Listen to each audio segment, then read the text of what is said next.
Yo, what's going on, everyone? Trade recap. Is it? It's Wednesday. We had FOMC, or no, not FOMC. NFP. NFP at like what time was it? Wait, I think pretty early. Yeah, 8:15. Um, so I was expecting some good price action today, and we actually did get some pretty good price action. Yeah, I'll get right into it. So coming into the day, I actually came into the day with the wrong bias. I'm not gonna lie. I came into the day looking for shorts, and I ended up taking a loss again. First trade. I need to start just waiting because it's not like I'm revenge trading because the trade I did catch was the right trade, was the move of the day. And then before that, I just kind of got caught in chop because I wasn't waiting, and then the reason I kept trading was because we hadn't made a move yet. Like I literally just got caught in chop, and then I knew we were still waiting for a move. So, but coming into the day, I was bearish, just because all this momentum. Even though yesterday I literally said there's no draws to the downside, I should just listen to myself, to be honest. But yeah, imagine this candle wasn't here yet. It was just a wick, and we wicked into this 4-hour bearish gap, and it looked like we were gonna head lower, try and take out this low maybe. Just like a poor analysis, came in the day with the wrong bias. That's literally all it is. We ended up being bullish because we tapped into a higher time frame gap, daily gap, maybe even weekly.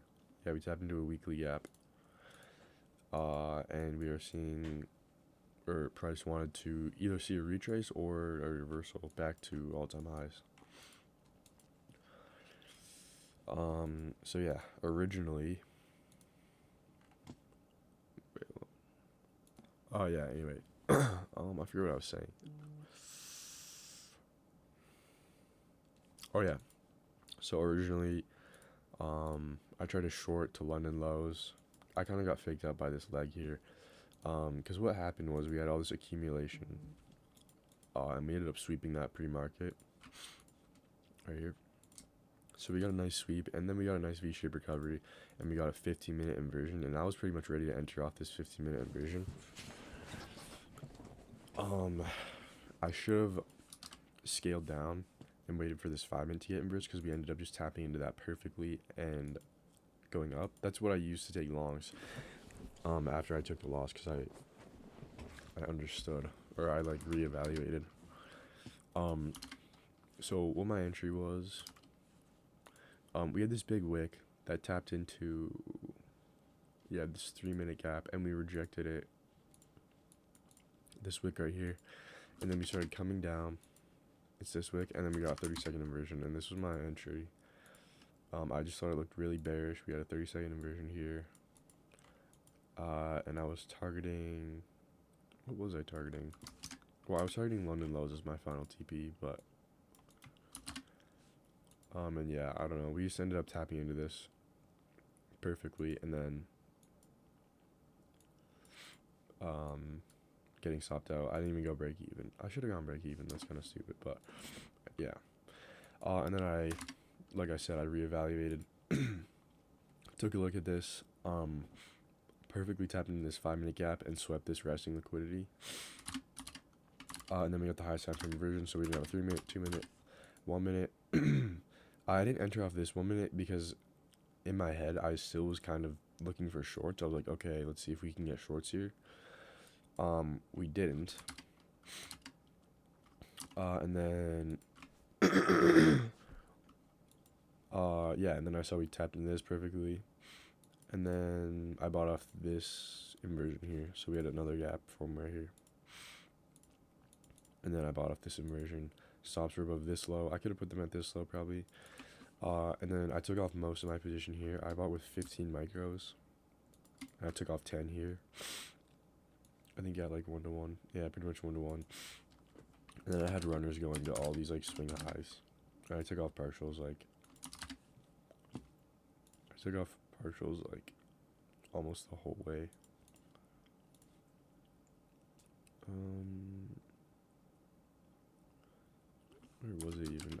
No. I think I had final TP here, but we didn't end up, or I ended up hitting trailing stop before then. I think most of my position closed at around 90 points. Yeah, it was this one. And yeah, so like, biggest thing for me is just I need to wait for the move, because like, I got faked out here, took a fat loss,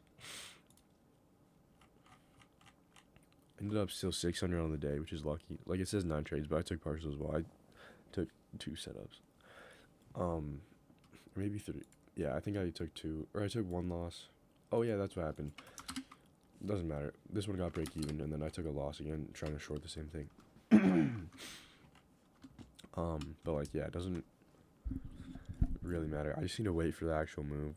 Like I said, the reason I kept trading after taking this loss is because we hadn't actually made a move yet. We were literally just chopping on the 5-minute. And I knew we were gonna have I knew it wasn't gonna be a chop day, because it's a Wednesday and we had NFP.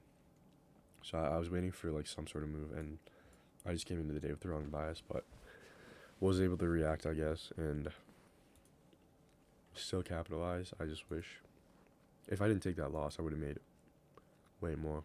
Balance probably would have been at 4,000. Now I'm only 1 day away from payout, 1 winning day. I have 4 winning days. I really want to get this balance to 4,000 though. Just have a 2K buffer. But I do think that I'm going to take a payout either way if I get a winning day tomorrow, just to cover the cost of activation fees and stuff like that. And then I can start copy trading. On this account, I took a trade yesterday on this during PM session. Dude, it's so bad. Like, a lot of these were partials, and then kind of just was like, I don't know. I don't even know what I was doing yesterday. Literally was just trading out of boredom. I don't even remember where it was, but I caught shorts down to the bottom of this new week opening gap, because I wanted to see it fully get filled. I caught shorts somewhere in here along this leg. Yeah, so I have 2 XFAs. One of them's at 1,500, one of them's at 3,000. This one only has 2 winning days, though. Yeah. So if I can get a winning day tomorrow and take a payout, then I don't think I'll be as scared to copy trade them. But I really need to like just be more patient, honestly, because I do know how to catch the right setups, obviously, but I just need to learn how to wait for them and not get caught up in this literally manipulation like a fake out. But yeah. Oh my god, sorry. But yeah, I'm gonna get off. Yeah, like I said, 1 day away from a payout. I don't know if I'm gonna risk like super little tomorrow. I literally need to make $150, but at the same time, I wanna get this balance to 4,000. So I think what I'm gonna do is I'm gonna take like a regular size position and then go break even, or like move my stop loss. If we get a lot of displacement, I'm gonna move my stop loss to where it is, just at 150, just so if you hit trailing stop, I'll still get the winning day. Yeah, it's getting real. I mean, it would just be like a minimum payout. I mean, payout's a payout, but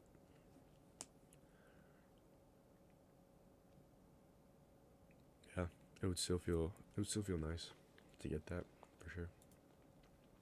And then actually, yeah, then these accounts would be relatively similar balance. Unless I got this one to 4,000, which is still possible, but honestly, I could just full port it tomorrow. Try and get it to like 6,000. But yeah, these would probably be similar balance, and then I can start copy trading them and hopefully start stacking this start running this up. Yeah, I think I'm gonna try and get the payout tomorrow on this. I can't think like that because it's gonna get to my head for sure. It's just another day. But I'm gonna try and get a payout on this.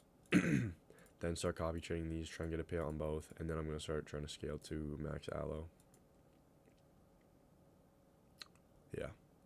And then if I get I think if I get 5 payouts and I have to, or if I'm at 4 payouts, I have to blow the account though. Why am I thinking like that? Like, I'm nowhere near there. But yeah, anyways, I'm gonna hop off and I'll see you guys tomorrow.